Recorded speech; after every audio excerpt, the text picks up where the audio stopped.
10 things emotionally intelligent people do not do. Emotional intelligence is probably the most powerful yet undervalued trait in our society. We believe in rooting our everyday functions in logic and reason, yet we come to the same conclusions after long periods of contemplation as we do in the blink of an eye.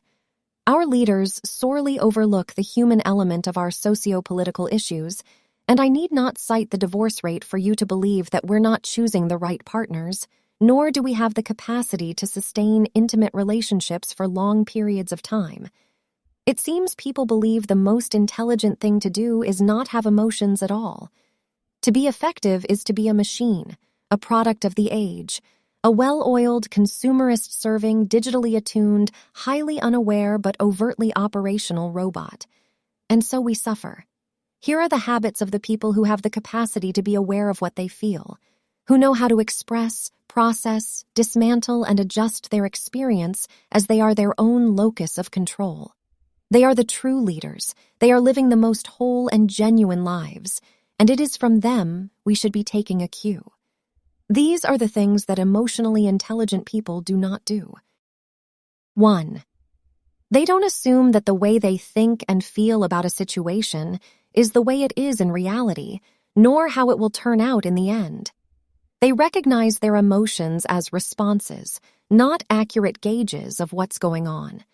They accept that those responses may have to do with their own issues rather than the objective situation at hand. 2. Their emotional base points are not external. Their emotions aren't somebody else's doing, and therefore somebody else's problem to resolve. Understanding that they are the ultimate cause of what they experience keeps them out of falling into the trap of indignant passivity, where one believes that as the universe has done wrong, the universe will ultimately have to correct it. 3. They don't assume to know what it is that will make them truly happy. Being that our only frame of reference at any given time is what's happened in the past, we actually have no means to determine what would make us truly happy, as opposed to just feeling saved from whatever we disliked about our past experiences.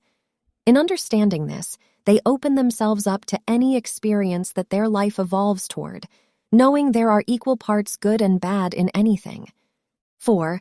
They don't think that being fearful is a sign they are on the wrong path. The presence of indifference is a sign you're on the wrong path. Fear means you're trying to move towards something you love, but your old beliefs or unhealed experiences are getting in the way, or rather, are being called up to be healed. 5. They know that happiness is a choice, but they don't feel the need to make it all the time. They are not stuck in the illusion that happiness is a sustained state of joy. They allow themselves time to process everything they are experiencing. They allow themselves to exist in their natural state.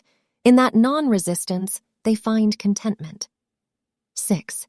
They don't allow their thoughts to be chosen for them. They recognize that through social conditioning and the eternal human monkey mind, they can often be swayed by thoughts, beliefs, and mindsets that were never theirs in the first place. To combat this, they take inventory of their beliefs, reflect on their origins, and decide whether or not that frame of reference truly serves them. 7. They recognize that infallible composure is not emotional intelligence. They don't withhold their feelings or try to temper them so much as to render them almost gone.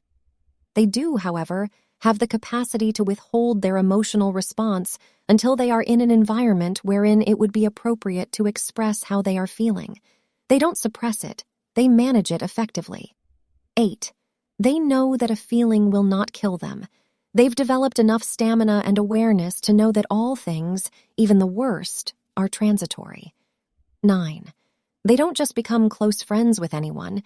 They recognize true trust and intimacy as something you build and something you want to be discerning with whom you share. But they're not guarded or closed, as they are simply mindful and aware of who they allow into their lives and hearts. They are kind to all, but truly open to few. 10. They don't confuse a bad feeling for a bad life. They are aware of and avoid extrapolation, which is essentially projecting the present moment into the foreseeable future, believing that the moment at hand constitutes what your entire life amounted to, rather than just being another passing, transitory experience in the whole. Emotionally intelligent people allow themselves their bad days. They let themselves be fully human. It's in this non-resistance that they find the most peace of all.